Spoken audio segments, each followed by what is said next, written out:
থাকতে হবে, প্রথম কাতারে থাকতে হবে। এর জন্য বিশ্বনবী বলছেন, বিশ্বনবী বলেন আদম সন্তানদেরকে 5টা প্রশ্ন করা হবে।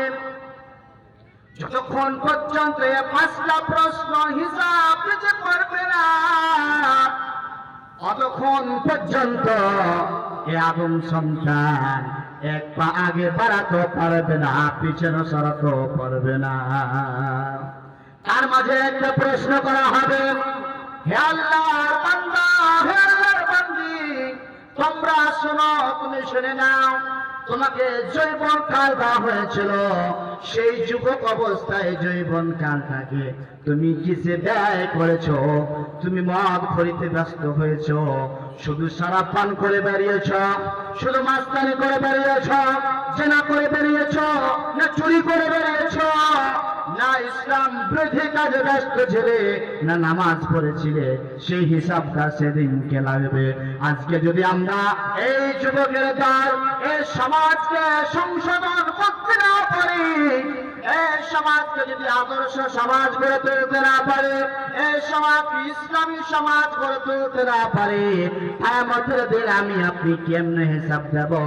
আপনি আমি যদি নামাজ না পড়ি, আপনি আমি যদি রমজান মাস সামনে চলে আসছে, সেগুলি হিন্দুদের মতো খেয়ে বেড়াচ্ছে প্রত্যক্ষ ভাবে, সবার সামনে একেবারে ধিক্কার ভাবে বিড়ি টানছে, সিগারেট টানছে। যদি তাকে বলা হয় তুমি কেন খাচ্ছ, বলছে আল্লাহকে ভয় করি না, তোমাকে কেন ভয় করবো? বলে নাউজুবিল্লাহ।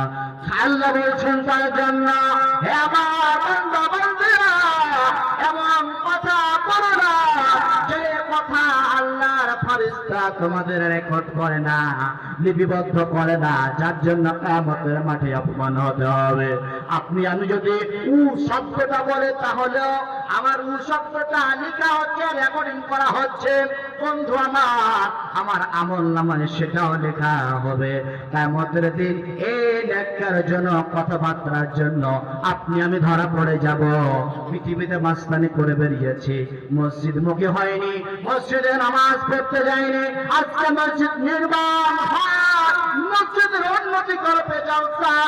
এই দিন যদি আপনি আমি অংশগ্রহণ না করে থাকি, সেদিনকে আপনার আমার যদি একটা নেকি কমে যায়, সেদিনকে আপনাকে একটা নেকির জন্য জাহান্নাম যেতে হবে, একটা নেকি সঞ্চয় করতে পারবেন না।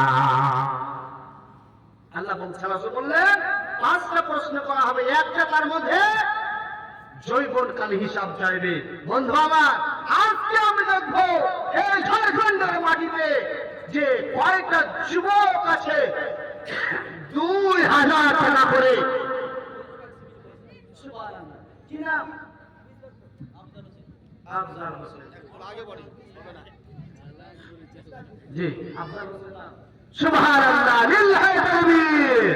আফজাল হোসেন 20 বার হিসেবে হায়াকাল্লাহু বারাকাল্লাহ, আল্লাহুম্মা সাল্লি আলাইহি, আল্লাহুম্মা বারিক আলাইহি। হে রব্বুল আলামিন, তোমার আফজাল হোসেন বান্দা, তোমার আফজাল মানে হচ্ছে কি বেহতার। আল্লাহ, তোমার আফজাল হোসেন বান্দা 20 বার তুমি দান করেছে, আল্লাহ তুমি কবুল করে নাও।